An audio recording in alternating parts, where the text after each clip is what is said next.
Heroine, Phensedyl, একতারা, দোতারা, সেতারা, আউল, বাউল, foul, নাচানাচি, ফালাফালি, আর দাবি করবেন আপনি পিরানে পীর, গাউসুল আজম। খোদার কসম, পিরানে পীর তো দূরের কথা, মুসলমান কিনা আগে নিজেকে প্রশ্ন করো, নিজেকে প্রশ্ন করো তুমি মুসলমান কিনা। বেসা বহুত বাউল ফাউল আছে যারা আল্লাহকে গালি দেয়। আল্লাহকে যারা গালি দেয় তাদেরকে শুধু গ্রেফতার নয়, তাদেরকে গ্রেফতার করে ফাঁসির মঞ্চে ঝুলাতে হবে।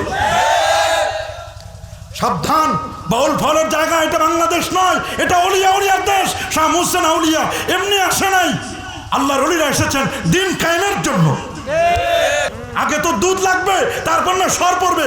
আগে তো শরীয়ত, তারপর না মারিফত। তুমি 5 ওয়াক্ত নামাজের 1 ওয়াক্ত পড়লা না, আর তুমি দাবি করবা পিরানে পীর। তুমি মাজারের খাদেম, মাজারের খাদেম তুমি হতে পারো, কিন্তু তুমি পীর না। তুমি পীর জাদা হইতে পারো, কিন্তু তুমি পীর না। তুমি তরিকা নাই কিছু তোমার মধ্যে। তরিকা যদি তুমি চর্চা করতে চাও, বাংলাদেশে এরকম লাখ লাখ পীর জাদা আছে। পীর জাদা হইতে পারে, কিন্তু পীর হওয়ার জন্য শর্ত আছে। পীর হওয়ার জন্য দুটো লাগবে। আমার আল্লাহ নিজেই বলেন, আল্লাযীনা আমানু ওয়া কানু ইয়াত্তাকুন। লাগবে ঈমান, লাগবে তাকওয়া। আকীদা ঠিক, অন্তরে তাকওয়া আছে। তাকওয়া এবং আকীদা দুইটা জিনিস যদি কারোর মধ্যে থাকে, উনি হক্কানি আল্লাহর ওলি। আল্লাহ কোরআন মাজিদে নিষেধ করে দিয়েছেন, হুররিমাত আলাইকুমুদ দাম, তোমাদের জন্য রক্ত পান করা হারাম। রক্ত পান করা কি হারাম? গরুর রক্ত খাওয়া যাবে না, মুরগির রক্ত যাবে না, ছাগলের, ভেড়া, দুম্বার, মানুষের রক্ত হারাম। বলেন রক্ত কি হারাম? কিন্তু আল্লাহর হাবিব প্যারা নবী রসুল করিম সাল্লাল্লাহু আলাইহি ওয়াসাল্লামের রক্ত মোবারক, আপনার আমারটা রক্ত, আর নবীজিরটা হচ্ছে রক্ত মোবারক। সুবহানাল্লাহ। এটা পান করেছিলেন চারজন সাহাবী। আল্লাহু আকবার বলে। আল্লামা কাজী ইয়াস আশ-শিফা বেতারিফি হুকুকিল মুস্তাফার মধ্যে এনেছেন, রসুল নিজেই বলেছেন, মান মাসসা দামি মান শারিবা দামি লা তামুসসুন নারু আবাদা। যে আমি রসুলের রক্ত পান করবে তাকে জাহান্নামের আগুন কখনো স্পর্শই করবে না। আল্লাহু আকবার বলেন। সহিহ হাদিসের মধ্যে লেখা, 4 জন সাহাবী নবীজির রক্ত মোবারক পান করেছিলেন।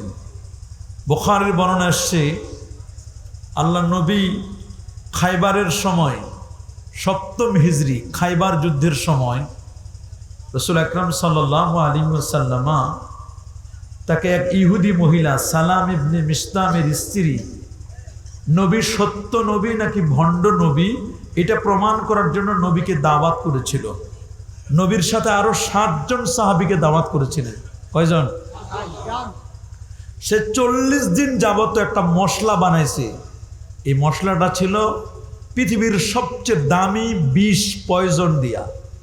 কি দিয়া? বিষ পয়জন দিয়ে একটা দুম্বা জবাই করে, নবীজির দুম্বার সামনের রানগুলো খেতে পছন্দনীয়, এইরকম দুম্বা জবাই করে 40 দিন ধরে মিক্সার করা বিষ, এটা ওই রানটাকে সুন্দর করে বিষ মিশ্রিত মশলা দিয়ে এটাকে ভুনা করছেন। মাসবিয়ান, বুখারীর বর্ণনা দিয়ে নবীজির সামনে পেশ করেছেন, সাহাবায়ে কেরামের সামনেও দিলেন। তারা এক একজন রানটা নাকের কাছে নিতেই একজন সাহাবী স্পট ডেট, ওইখানেই মারা গেছেন। আর আল্লাহ নবীর সামনে যখন রানটা দেওয়া হলো, নবীজি হাতে নিয়েছেন, নাকের কাছে নিয়েছেন, নবীজি শুধু খাবেন। ওই মুহূর্তে ভুনা করা ছাগলের দুম্বার রানটা নবীজির সাথে কথা বলা শুরু করলো। বলল যে হুজুর আপনি আমাকে খাবেন না, ইন্নী মাসমুমা, বুখারীর রওয়ায়াত, আমার মধ্যে বিষ মিশানো আছে। জিবরিল আমিনও আসলেন, বলে হুজুর আপনি এটা খাবেন না, এর মধ্যে বিষ মিশানো। তা নবীজির নাকের কাছে নিয়েছেন, নাক দিয়ে ঘ্রাণ নিয়ে এটা ব্রেইনে গিয়ে স্পাইনাল কর্ড যেটা আছে, রক, এগুলোর মধ্যে লেগেছে।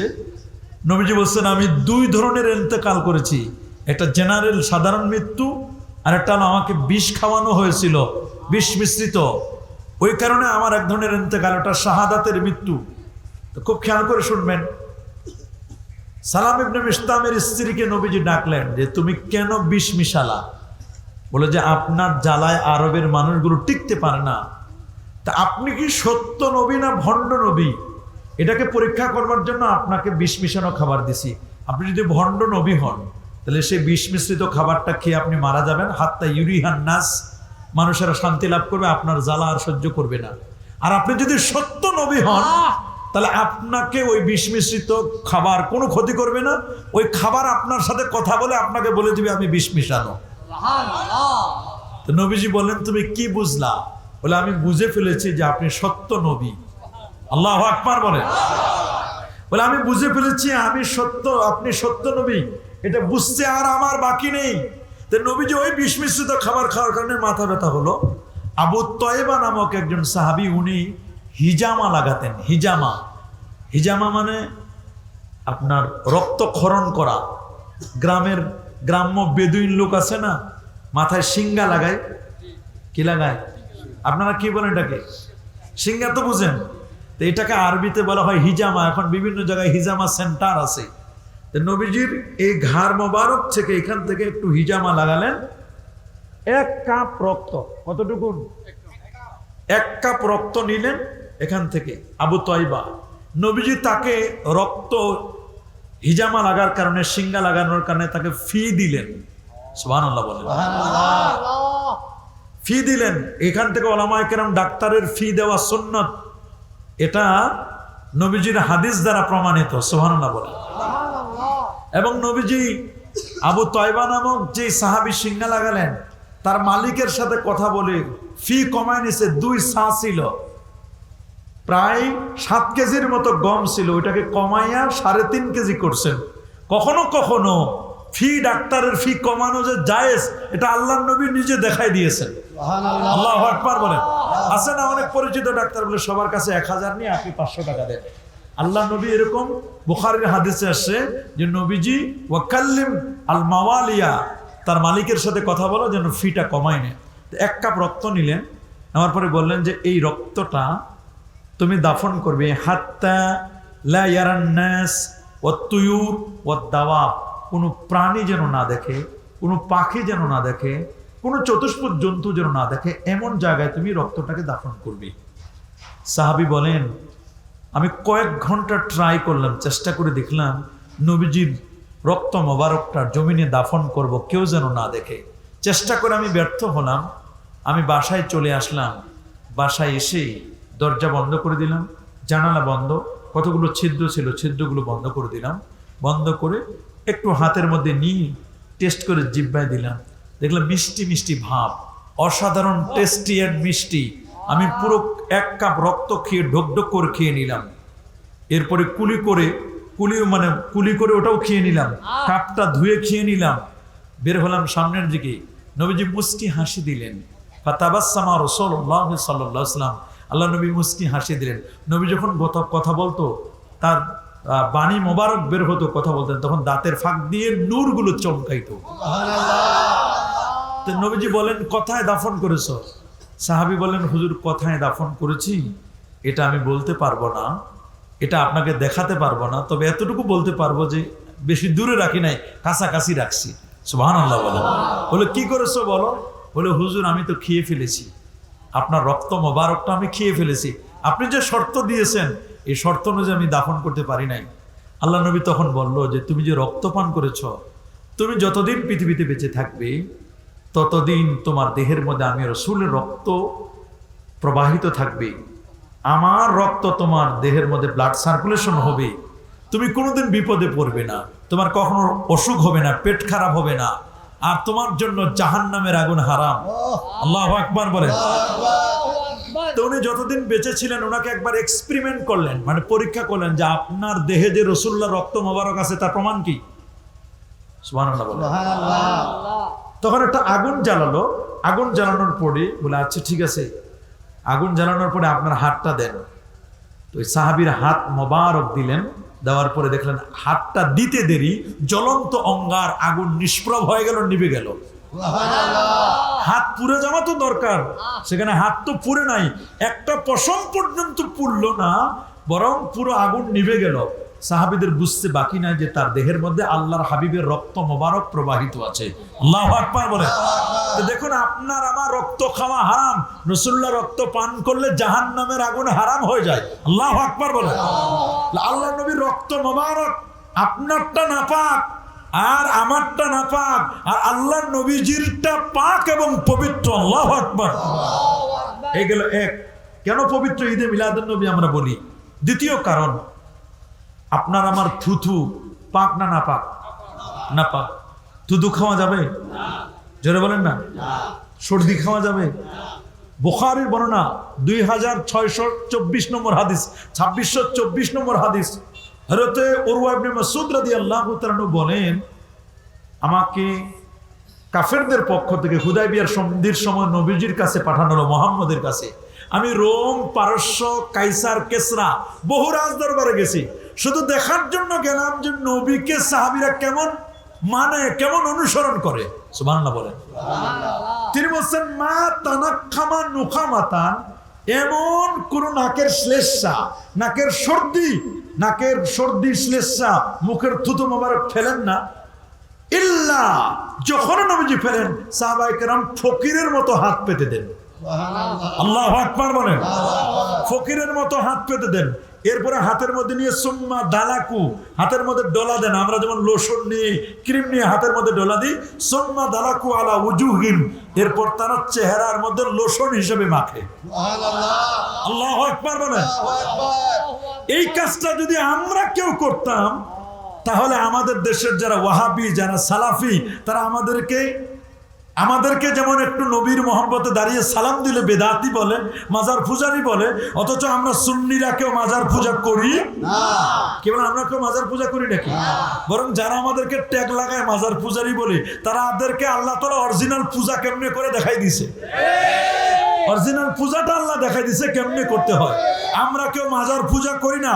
মাজার হবে জিয়ারত। বলেন, মাজার হবে জিয়ারত। আরো জোরে, মাজার হবে জিয়ারত। মাজার পূজা নয়, মাজার হবে জিয়ারত। আল্লাহর ওলির সামনে যাব, জিয়ারতের দোয়া পড়ব, আসসালামু আলাইকুম ইয়া আহলাল কবর আনতুম লানা সালাফুন নাহনু লাকুম তাবাউন ইন্না ইনশাআল্লাহু বিকুম লাহিকুন। এবং মুস্তাকবিলাল মাইয়িতকে সামনে রেখে দাঁড়াবো, মুস্তাকবিলাল কিবলা, কিবলা থাকবে পিছনে, কারণ কাবা কিবলার চেয়েও একজন মুমিনের দাম বেশি। সুবহানাল্লাহ। যার কবর জিয়ারত করছেন তিনি আপনাকে চিনতে পারেন, কারণ ওইখানে ওনার ম্যাগনেটিক পাওয়ার আছে। যে পাওয়ার আছে, আপনি যদি লোহা হয়ে যান তাহলে আপনাকে মাজারে গেলে আকর্ষণ করবে। আপনি মুহসিন আউলিয়ার মাজারে যান, আব্দুস সামাদ রহমাতুল্লাহর মাজারে যাবেন, আপনি সত্যি যদি আপনি লোহা হন, ওইখানে তো চুম্বক আছে, তাহলে চুম্বকের সাথে লোহার আকর্ষণ আছে না নাই? কিন্তু আপনি যদি প্লাস্টিক মার্কা মুরিদ হয়ে যান, তাহলে আপনি ওখানে ঘষা দিলেও কোনো কাজ হবে না। কি বলেন, ঘষা দিলে কাজ হবে? এখন তো অরিজিনাল মুরিদ পাওয়া যায় না, মুরিদ এখন মারিদ হয়ে গেছে। সর আল মুরিদু মারিদান, মুরিদ নাই, মুরিদ এখন মারিদ হয়ে গেছে, অসুস্থ হয়ে গেছে, অরিজিনাল শয়তানি মারিদ হয়ে গেছে। এখন অরিজিনাল মুরিদ পাওয়া যায় না। মনে রাখবেন, স্বর্ণের যেমন ক্যাটাগরি আছে, ক্রাইটেরিয়া আছে, সনাতন পদ্ধতি 18 ক্যারেট, 21 ক্যারেট, 22 ক্যারেট, 24 ক্যারেট, মুরিদেরও এরকম ক্যারেট আছে। বলেন, মুরিদেরও কি আছে? পীরদেরও ক্যারেট আছে, আলেমদেরও ক্যারেট আছে। এখন স্বর্ণের দাম বেড়ে যাওয়ার কারণে মানুষ এখন স্বর্ণের দিকে ঝুঁকতেছে না। গরিব মানুষ যারা বিয়ে শাদী করে, তারা সিটি গোল্ড কিনে, দেখে স্বর্ণের চেয়েও চকচক করে। বলেন, স্বর্ণের চেয়েও কি করে? তবে মনে রাখবেন, all that glitters are not gold, চকচক করলে সোনা হয় না, স্বর্ণের চেয়েও চকচক করে সিটি গোল্ড। এখন অধিকাংশ মুরিদ হলো সিটি গোল্ড মার্কা মুরিদ। অধিকাংশ মৌলবী বের হয়েছে সিটি গোল্ড মার্কা। কিন্তু আপনাকে বুঝতে হবে, স্বর্ণই স্বর্ণ, সামান্য এতটুকু স্বর্ণ আর সিটি গোল্ড এত বড় যদি হয়, 3 মাস পরে এটার অস্তিত্ব থাকবে না। ওগুলো খেরের আগুনের মতো ধপধপ করে জ্বলে নিভে যাবে। কিন্তু স্বর্ণের কালার, এটা কখনো ডিসকালার হবে না। আল্লাহু আকবার।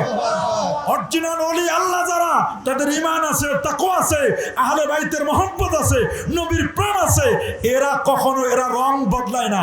একে রাহ, একে দিল, একে জবান, ये खैरों की सादत, ये আমাল ও আমা। আল্লাহু আকবার। এটা আপনাকে মনে রাখতে হবে যে মুরিদ এরা যেন মারিদ না হয়, মারাদ না হয়, এরা যেন সিটি গোল্ড মার্কা না হয়, এরা যেন অরিজিনাল লোহার মতো হলে আল্লাহর ওলিদের ম্যাগনেটিক পাওয়ারের কাছে গেলে তারা ফায়েজ এবং তাওয়াজ্জু পাবে। সুবহানাল্লাহ বলেন, আল্লাহু আকবার বলেন। তাহলে দেখেন থুতু এগুলো নিত, আমরা যদি এগুলো করতাম, আমার মনে হয় সাহাবায়ে কেরামদেরকে এই ওয়াহাবির বাচ্চারা দেখলে সাহাবীদেরকে মনে হয় গালি দিয়ে তাদেরকে বেদাতি বলতো। সাহাবীরা কি বেদাতি? বলেন সাহাবীরা বেদাতি? নবীজির থুতু মোবারক নিত, আল্লাহু আকবার বলেন, নবীজির থুতু মোবারক নিত, নাকের শ্লেষা নিয়েছে তারা হাতের মধ্যে। আর আমরা না নবীরে শুধু একটু দাঁড়িয়ে সালাম জানাই, ইয়া নবী সালামু আলাইকা বলি, ঈদে মিলাদুন নবী পালন করি, এটা অনেকের সহ্য হয় না। এই জন্য পবিত্র কি শব্দ? পবিত্র। দুটা কথা বললাম, তৃতীয় আরেকটা কথা বলবো, গভীর মনোযোগ দিই। পবিত্র কেন? কেন পবিত্র? আপনি আমি বাথরুম করলে গন্ধে থাকা যায় না। প্রসাব ইউরিন থেকে, মল থেকে আমাদের গন্ধ বের হয়। আম্মা জান আয়েশা বলেন, আমার মনে হয় খোদ নবীজির সাথে এরা দুশ্মনী করতেছে। আচ্ছা বলেন, নবীজির সাথে দুশ্মনী করলে এদের কোনো লাভ হবে? বলেন লাভ হবে? লাভ হবে? বাবা, নবী তো এমন নূর, যেই নূর চন্দ্র সূর্য যে নূর, এগুলো মাঝে মধ্যে ডুবে যায়, চন্দ্র ডুবে যায়, সূর্য ডুবে যায়। কোরআন এমন এক নূর, নবী এমন এক নূর, এই নূরের কোনো ডুব দেওয়া নাই, এই নূর কখনো ম্লান হয়ে যায় না, এই নূরকে সবাইকে সবসময় আলোকিত করে। আল্লাহু আকবার বলেন। এই জন্য আমার নবীর মহব্বতে দুরুদ এবং সালাম, মিলাদ এবং কিয়াম এগুলো আমরা করব। অন্য জায়গায় করা যায় না। জাতীয় মসজিদে ডাক পাইলে দৌড়ে যাই ঈদে মিলাদুন্নবী পালন করার জন্য, বিদেশে যাই, এগুলো কত কথা আর আমরা বলে আসতেছি।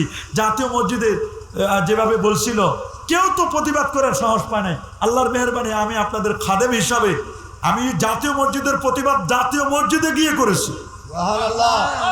যারা দেখেছেন এ বলছে যে না, এগুলোর কোনো অস্তিত্ব নাই, আমি বলেছি বাপের বেটা হলে আগামী জুমায় দলিল সহ বলবেন। এটা বলেছি আল্লাহর মেহেরবানি, সবার পক্ষ থেকে একটা কমপক্ষে বাড়ি দেওয়া তো হয়েছে, পরবর্তীতে আর যেন সাহস যেন না করে। কথা বলেন ঠিক কিনা? এই জন্য ঈদে মিলাদুন নবীর ব্যাপারে আমাদের কাউকে কোনো ছাড় না। আমরা এটা কখনো বাড়াবাড়ি করি না, ফরজ বলি না, ওয়াজিব বলি না। নবীর জন্মবৃত্তান্ত আলোচনা করা সুন্নাহ, আর নবীকে দাঁড়িয়ে সালাতু সালাম পেশ করা এটা মুস্তাহসান, এটা জায়েজ। আল্লাহু আকবার বলেন। আল্লাহু আকবার। আরে বাবা, স্বাভাবিক বিষয়। আমি যে খাবারটা খাই এটা মুবাহ, কিন্তু আমি নিয়ত করে খাই যে আমি যে খাবারটা খাচ্ছি এর দ্বারা যে শক্তি হবে, এর দ্বারা আমি তাহাজ্জুদ পড়বো, এর দ্বারা আমি জোর কণ্ঠে ওয়াজ নসিহত করবো, রুকু করবো, সেজদা করবো, আমি যদি খাবারটা খাই এটা মুবাহ, আমার প্রয়োজনে খাচ্ছি আমি। কথা বলেন, তা আমার নেক নিয়ত করলে আমার সওয়াব হবে না? তাহলে যদি এই কাজে যদি সওয়াব হয়, তা আমার নবীর জন্ম বৃত্তান্ত আলোচনা করলে অবশ্যই কাজে লাগবে, এবং এটা আমার নেক নিয়ত করলে আমরা নবীর শাফাআত পাবো। কে ঈদে মিলাদুন নবী করলো, কে সিরাতুন নবী করছে, এটা নিয়ে দ্বন্দ্ব নয়। যেই নবীর মিলাদ সেই নবীর সিরাত, মিলাদ যার সিরাতও তার। মিলাদ এবং সিরাতকে ভাগ করার কোনো সুযোগ নাই। রবিউল আউয়াল মাসের দাবি হলো মিলাদুন নবী, বাকি 11 মাসের প্রতিটি ঘন্টা, মিনিট, সেকেন্ডের দাবি হলো সিরাতুন নবী। আল্লাহু আকবার বলেন। এই মিলাদুন নবীর সম্পর্কে আমার বক্তব্য এখানে শেষ। আর আহলে বাইত নিয়ে দুটো কথা বলবো। আহলে বাইত হলো আমাদের ঈমান। বলেন আহলে বাইত কি? আরো জোরে আহলে বাইত কি? রাসূলুল্লাহ বিদায় হজ্জের ভাষণে বলেছিলেন, আইয়ুহান নাস তারাকতু ফিকুম আমরাইন লান তাদিল্লু মা ইন তামাসসাকতুম বিহিমা কিতাবাল্লাহ ওয়া ইত্রাতি। হে মানব জাতি, আমি তোমাদের মাঝে দুটো জিনিস রেখে যাচ্ছি, এই দুটো জিনিসকে যতদিন পর্যন্ত তোমরা আঁকড়ে ধরবে ততদিন পর্যন্ত তোমরা গোমরা হবে না, পথভ্রষ্ট হবে না। একটা হচ্ছে আল্লাহর কোরআন, আর একটা হচ্ছে আমার বংশধর ইত্রাতি, ইয়ানি আহলে বাইতে, আমার আহলে বাইত। অন্যমনস্য সুন্নতি, আমার সুন্নত। সুবহানাল্লাহ বলেন। সুবহানাল্লাহ। ওয়াতাসিমু বিহাবলিল্লাহি জামিআ ওয়া লা তাফাররাকু। আল্লাহর রজ্জুকে আঁকড়ে ধরো। কে বলেছে? আল্লাহর রজ্জু দ্বারা যেমন কোরআন, ঠিক তেমনি আহলে বাইতকেও আঁকড়ে ধরার কথা বলা হয়েছে। সুবহানাল্লাহ বলেন। আল্লাহর নবীকে আল্লাহ তাআলা বলে দিচ্ছেন, দোস্ত আপনি বলে দিন, কুল লা আসআলুকুম আলাইহি আজরান ইল্লাল মাওয়াদ্দাতা ফিল কুরবা। আপনি যে এত কষ্ট করলেন, এই কষ্টের বিনিময়ে আমি কিছুই চাই না, আমি শুধু এতটুকুন চাই যে আমি যে এত কষ্ট করেছি, আমার কারাবাত, আমার আহলে বাইতকে যেন একটু মহব্বত করা হয়, তাদের সাথে যেন একটু ভালো সম্পর্ক রাখা হয়। সুবহানাল্লাহ বলেন। ইন্নামা ইউরিদুল্লাহ লিইউযহিবা আনকুমুর রিজসা আহলাল বাইতি ওয়া ইউতাহিরাকুম তাতহীরা। সুবহানাল্লাহ, সুবহানাল্লাহ। রাসূল বলে দিয়েছেন, ইন্না আহলা বাইতি কাসাফিনাতে নূহ। আহলে বাইতকে মহব্বত করা, ভালোবাসা, এটা নূহ নবীর কিস্তির মতো। নূহ নবীর কিস্তিতে যারা আরোহণ করেছিল মুক্তি পেয়েছিল, যারা বিমুখ হয়েছিল তারা কেটে পড়েছিল, তারা পথভ্রষ্ট হয়েছিল, গোমরা হয়েছিল। আমি চাই আহলে বাইতকে আমরা মহব্বত করবো। আহলেন ওনাকে চাদরের মধ্যে চাদর মোবারকে ঢুকাই নিলেন। সুম্মা জাআত ফাতেমা রাদিয়াল্লাহু তাআলা আনহা, ফাতেমা রাদিয়াল্লাহু তাআলা আনহা আসলেন, চাদরে ঢুকাই নিলেন। এরপরে সুম্মা জাআল হাসান আল হুসাইন রাদিয়াল্লাহু তাআলা আনহুমা, তাদের দুজনকে আনলেন, চাদরে ঢুকালেন। আল্লাহুম্মা হাউলাই আহলু বাইতি, আল্লাহ এরা হচ্ছে আমার আহলে বাইত, এদেরকে যারা ভালোবাসবে আল্লাহ তুমি তাদেরকে ভালোবাসো, এদেরকে যারা ঘৃণা করবে আল্লাহ তুমি তাদেরকে ঘৃণা করো। এই জন্য আমরা আহলে বাইতকে ভালোবাসবো কিনা? আহলে বাইত এটা নাজাত পাওয়ার একটা উসিলা, আহলে বাইত জান্নাতে যাওয়ার একটা ওয়াসিতা, এটি মাধ্যম হবে, উসিলা হবে। এই জন্য আহলে বাইতকে বাদ দিলে, আহলে বাইতকে মাইনাস করলে কিছুই থাকে না, ইমান থাকে না, ইমান থাকে না। যত মুহাদ্দিস, যত মুফাসসির, যত ফুকাহায়ে কেরাম কিতাব লিখেছেন, প্রত্যেকে লিখেছেন ওয়াসসালাতু ওয়াসসালামু আলা মুহাম্মাদিন সাল্লাল্লাহু আলাইহি ওয়াসাল্লাম ওয়া আলা আলিহি ওয়া আসহাবিহি ওয়া আহলে বাইতিহি আজমাইন। আহলে বাইতকে সবাই স্মরণ করছেন। সমস্ত যুগ শ্রেষ্ঠ বংশ পরম্পরায় সমস্ত আলেম ওলামা মুহাদ্দিস মুফাসসির তারা যদি আহলে বাইতকে স্মরণ করতে পারে, আপনি আমি কেন স্মরণ করব না? আপনি আমি যদি স্মরণ না করি তাহলে মনে রাখতে হবে আমার ভিতরে মুনাফিকি আছে। বলেন কি আছে? মুনাফিকি আছে। যদি মুনাফিকি, আহলে সুন্নাহ ওয়াল জামাতের আকীদাই হচ্ছে তাজিমুল শাইখাইন ওয়া তাকরিমুল খাতানাইন ওয়াল মাসওয়াল আল খুফাইন। তাকরিমুল খাতানাইনকে অবশ্যই সম্মান করতে হবে, আহলে বাইতকে মর্যাদা দিতে হবে। আহলে বাইতকে যদি আপনি মর্যাদা দিতে না পারেন, মনে রাখবেন আপনি আহলে সুন্নাহ ওয়াল জামাত দাবি করতে পারবেন না। যারা আহলে বাইতকে মহব্বত করে না, আহলে বাইতকে ভালোবাসে না, তারা আহলে সুন্নাহ নয়। রাসূল বলে দিয়েছেন উসিকুম বিতাকওয়াল্লাহি ওয়াস সামি ওয়াত তাআ ওয়া ইন কানা আবাদান হাবাশিয়া ফাইন্নাহু মাইয়াশ বিকুম মাদি ফাসায়ারা ইখতিলাফান কাসীরা ফাআলাইকুম বিসুন্নতি ওয়া সুন্নাতিল খুলাফায়ের রাশিদিন আল মাহদিয়িন তামাসসাকু বিহা ওয়া আদু আলাইকা বিন নওয়াজিজ ইয়াকুম আল মুহদাসাতিল উমুর ফাইন্না কুল্লা মুহদাসাতিন বিদআ ওয়া কুল্লা বিদআতিন দালালা ওয়া কুল্লা দালালাতিন ফিন্নার। রাওয়াহু আহমদ ওয়া তিরমিজি। বলেন আমি চলে যাব, আমার ইন্তেকালের পর অনেক ইখতিলাফ দেখবে, অনেক মতবিরোধ দেখবে। ওই মুহূর্তে তোমরা আমার সাহাবায়ে কেরাম, আমার আহলে বাইত, আমার খোলাফা, চার খোলাফা, খোলাফা রাশেদা, এদের সুন্নাহকে তোমরা মজবুত করে আঁকড়ে ধরবে। এই দাঁত দিয়ে নয়, চোয়ালের দাঁত দিয়ে, এই দাঁত দিয়ে ধরলে তোমাদেরকে ছুটাই নিয়ে যাবে। চোয়ালের দাঁত দিয়ে আমরা আঁকড়ে ধরবো। আমরা আহলে বাইতকে মহব্বত করব। আহলে বাইতের সাথে কখনো বেয়াদবি করব না। আহলে বাইতের সাথে বেয়াদবি করেছিল মিস্টার এজিদ লানাতুল্লাহ আলাই, অভিশপ্ত এজিদ। ঠিক কিনা বলেন? বলেন এজিদ আহলে বাইতের সাথে বেয়াদবি করেছিল, যে কারণে এজিদ অভিশপ্ত হয়েছে, লানত হয়েছে। তার নামটা পর্যন্ত কেউ নিতে চায় না ইজ্জতের সাথে, সম্মানের সাথে। এই জন্য আমরা এজিদি মুসলমান নয়, আমরা হুসাইনি মুসলমান। আল্লাহ সবাইকে কবুল করুন। আপনারা যারা কষ্ট করে এসেছেন, আল্লাহ আপনাদের সবাইকে কবুল করুন। আমাদের পরিচয়, আমরা আকীদা আহলে সুন্নাহ ওয়াল জামা। কথা বলেন আমাদের পরিচয়, আমরা আকীদা আহলে সুন্নাহ ওয়াল জামা। আমরা মাযহাবে হানাফি। কোন মাযহাব? বলেন না, আমরা কোন মাযহাব? আমরা মাযহাবে হানাফি। আমরা মাযহাবে হানাফি। আমরা তরিকায়ে কাদরিয়া, চিশতিয়া, মুজাদ্দিদিয়া, নকশবন্দি, এগুলো আমাদের পরিচয়। মনে থাকবে তো কথাগুলো? মনে থাকবে তো?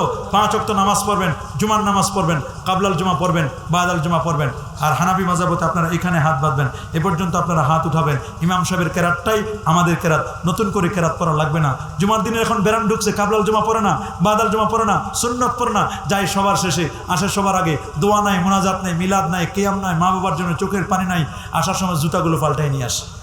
আছে না একদল? আছে না? কাবলাল জুমা পড়ে না, এরকম একদল আছে না? আপনারা এরকম করবেন না। আল্লাহর রাস্তায় সুদ খাবেন না, ঘুষ দিবেন না। সুদে 73টা গুনাহ, সবচেয়ে ছোট্ট গুনাহ আপন মায়ের সাথে জেনা করা, সবচেয়ে বড় গুনাহ আল্লাহ রাসূলের বিরুদ্ধে জিহাদ ঘোষণা করা। এগুলো খাবেন না, ঘুষ দিবেন না। যে ঘুষ দেয় আর যে নেয় উভয় জাহান্নামে। হারামে কোনো আরাম নাই, আছে বেরাম। এতিমের সম্পদ লুণ্ঠন করে খাবেন না, অপরের হক নষ্ট করবেন না। মনে রাখবেন, এগুলো মেনে চলার চেষ্টা করবেন। যে আরেক ভাইয়ের 1 বিঘত জমি একেবারে জোর দখল করে জুলুম করে নিবি, কিয়ামতের দিনে আল্লাহ তার গলায় 7 তবক জমিন লটকায় দিবে। কত জমি লাগে নে, কত জমি লাগে তুমি নে।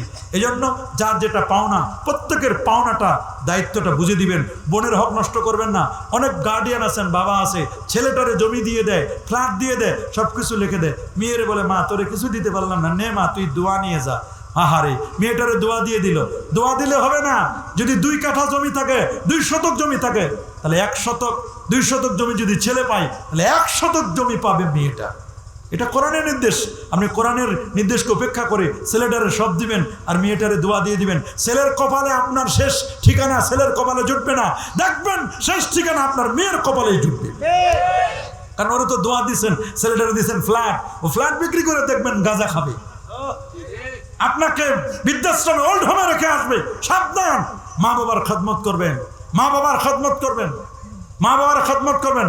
অনেকেই মাজারে দিয়েন সবকিছু, মা বাবার খবর নেন না। আরে বাবা, মাজারে দেওয়ার বিরোধী আমি নয়, মাজারে দেওয়ার বিরোধী আমি নই। মাজারে আপনি দেন, কোনো আপত্তি নাই, তবে মা বাবারে কষ্ট দিয়ে মাজারে নয়, মা বাবারে কষ্ট দিয়ে মাজারে নয়, মা বাবারে কষ্ট দিয়ে মাজারে নয়, এটা মনে রাখবেন। অনেকেই নিজের মা বাবার খবর না, শ্বশুর শাশুড়ির জন্য পাগল আছে না? নিজের মারে বলে বুড়ি, বাবারে বলে বুড়া, আর নিজের শাশুর শ্বশুর শাশুড়ি বলে আব্বু 4 আলিফ টান দে, আম্মু 5 আলিফ টান দে। আরে তোমার মা যে এত কষ্ট করলো, তোমার মায়ের খবর নিল না, বাবার খবর নিল না, ভূমিকম্প হবে না তো কি হবে? এই জন্য তো ভূমিকম্প, আপদ বিপদ কেন আসে? সব তো আমাদের হাতের কামাই। সাবধান, এগুলো করবেন না। যুবকরা মাহফিল শোনার জন্য পাগল পারা, মাজারে যাওয়ার জন্য পাগল পারা, কিন্তু যদি বলি বাবা ফজর পড়েছে, বলে ফজর কেন হুজুর? এক ওয়াক্তই পড়িনি। নামাজ পড়বে না, মাহফিলের চেয়ে সবচেয়ে বড় দামি তো নামাজ। কথা বলেন না? নামাজ, নামাজ, নামাজ।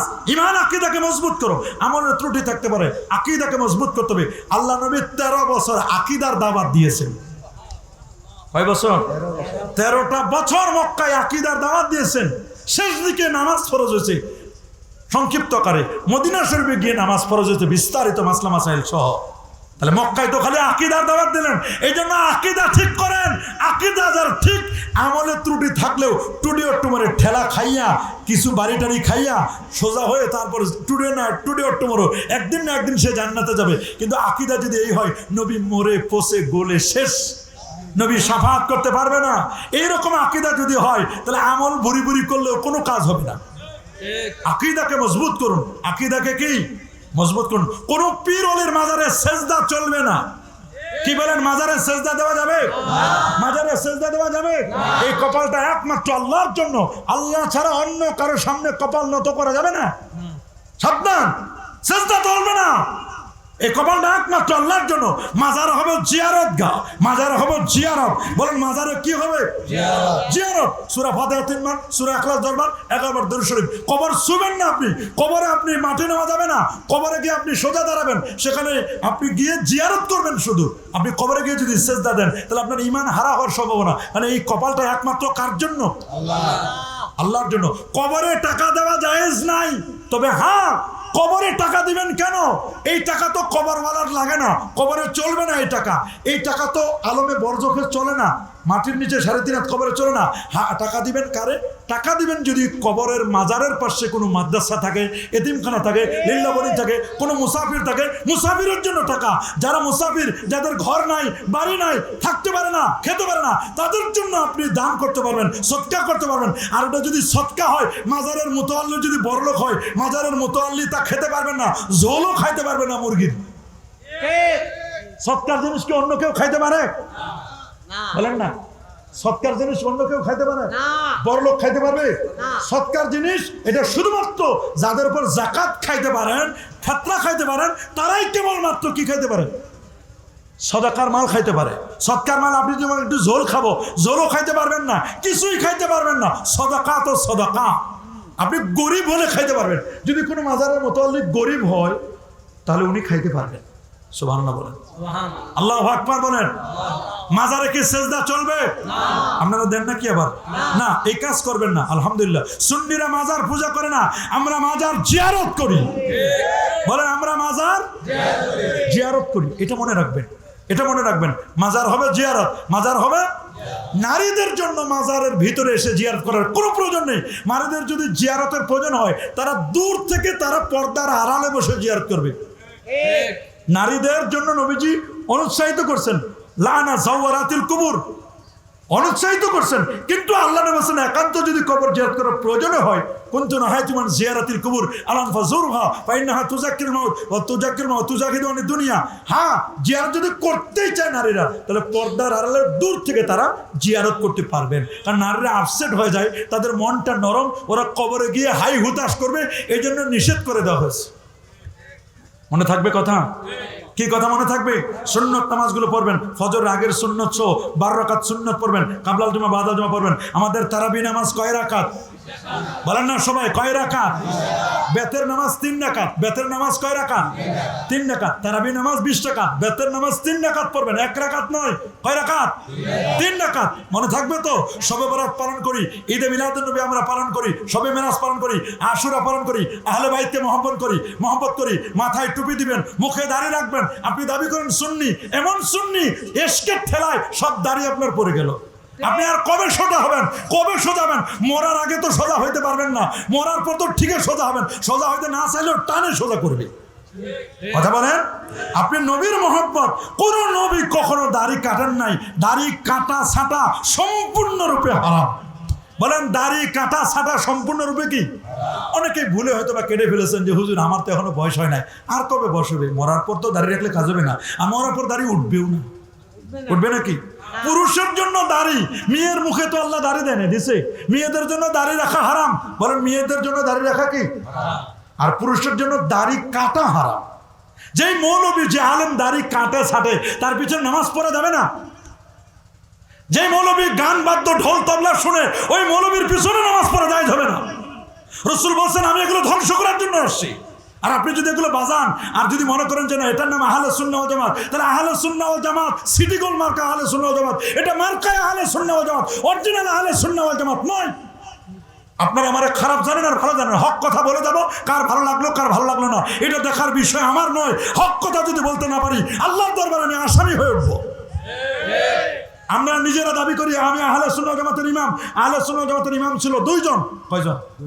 ইমাম আবুল হাসান আল আশআরী, ইমাম আবু মনসুর আল মাতুরিদি, এরা ছিল 2 জন ইমাম। আর এদেরকে আরো বড় ইমাম ছিলেন ইমাম আজম আবু হানিফা রাহমাতুল্লাহ আলাইহি, যিনি 100 বার আমার আল্লাহকে স্বপ্নে দেখেছিলেন, 40টা বছর এশার যদি ফজর পড়েছেন, 55 বার নবীজির রওজা মুবারাকা জিয়ারত করেছেন। এত বড় পণ্ডিত ছিলেন তিনি। এ বাবা, রমজান মাসে 62 খতম কোরআন মাজিদ তেলাওয়াত করতেন। আর আজকে আমরা 6 মাসেও 1 বছরে কোরআন ছুঁয়েও দেখি না। কোরআনের তেলাওয়াত নাই, তাহাজ্জুদ নাই, আওয়াবিন নাই, ইশরাক নাই, জাকাত নাই, এমন আছে নামাজ নাই, রোজা নাই, হজ নাই, যাকাত নাই, তরিকা নাই, তাসাউফ নাই, লিবাস নাই, পোশাক নাই, সিরাত নাই, সুরত নাই, আদব নাই, আখলাক নাই। আছে মদ, জুয়া, গাঁজা, ইয়াবা, বাবা, হিরোইন, ফেন্সিডিল, একতারা, দোতারা, সেতারা, আউল, বাউল, ফাউল, নাচানাচি, ফালাফালি। আর দাবি করবেন আপনি পিরানে পীর, গাউসুল আজম। খোদার কসম, পিরানে পীর তো দূরের কথা, মুসলমান কিনা আগে নিজেকে প্রশ্ন করো।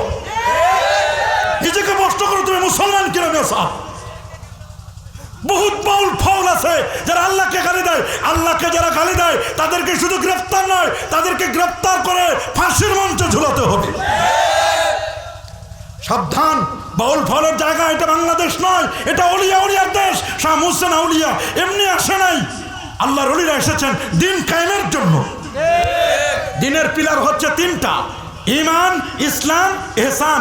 ইমান হলো আকীদা, ইসলাম হলো মাযহাব ফিকহ, আর ইহসান হলো তাসাব্বুফ মারিফাত। ইমাম মালিক বলেছেন মান তাফাক্কাহা ওয়া লাম ইয়াতাসাওয়াব, যে ইলমে ফিকহ শিখছে ইলমে তাসাউফ শিখে নাই ওকে বলে দাও ফাকাত তাফাসসাকা, তুমি ফাসিক। ওমান তাসাওয়াফা, যে তাসাউফ শিখছে মারিফাত শিখছে ফিকহ শিখে নাই ফাকাত তাজান্দাকা, ওকে বলে দাও তুমি জিন্দিক বেঈমান। ওমান জামা বাইনাহুমা ফাকাত তাহাক্কাকা, শরীয়ত শিখলো মারিফাতও শিখলো, ওই লোকটা হক্কানি।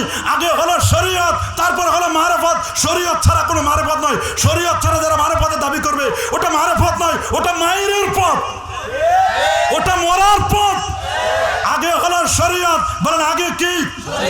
আগে কি? তারপর তরিকত না, তারপর মারিফত। আগে হলো শরীয়ত, আগে কি? তারপর আর শরীয়তু কাল লাবান, শরীয়ত হলো দুধ, ওয়াল মারিফতু কাল সুবনা, মারিফত হলো ঘি, মাখন, সর। দুধ ছাড়া সর হয়? দুধে নাই মিয়া, তুমি সর লয়ে টানাটানি করো। আগে তো দুধ লাগবে, তারপর না সর পড়বে। আগে তো শরীয়ত, তারপর না মারিফত। তুমি 5 ওয়াক্ত নামাজের 1 ওয়াক্ত পড়লা না, আর তুমি দাবি করবা পিরানে পীর। তুমি মাজারের খাদেম, মাজারের খাদেম তুমি হতে পারো, কিন্তু তুমি পীর না। তুমি পীর জাদা হইতে পারো, কিন্তু তুমি পীর না, তুমি তরিকা নাই কিছু তোমার মধ্যে।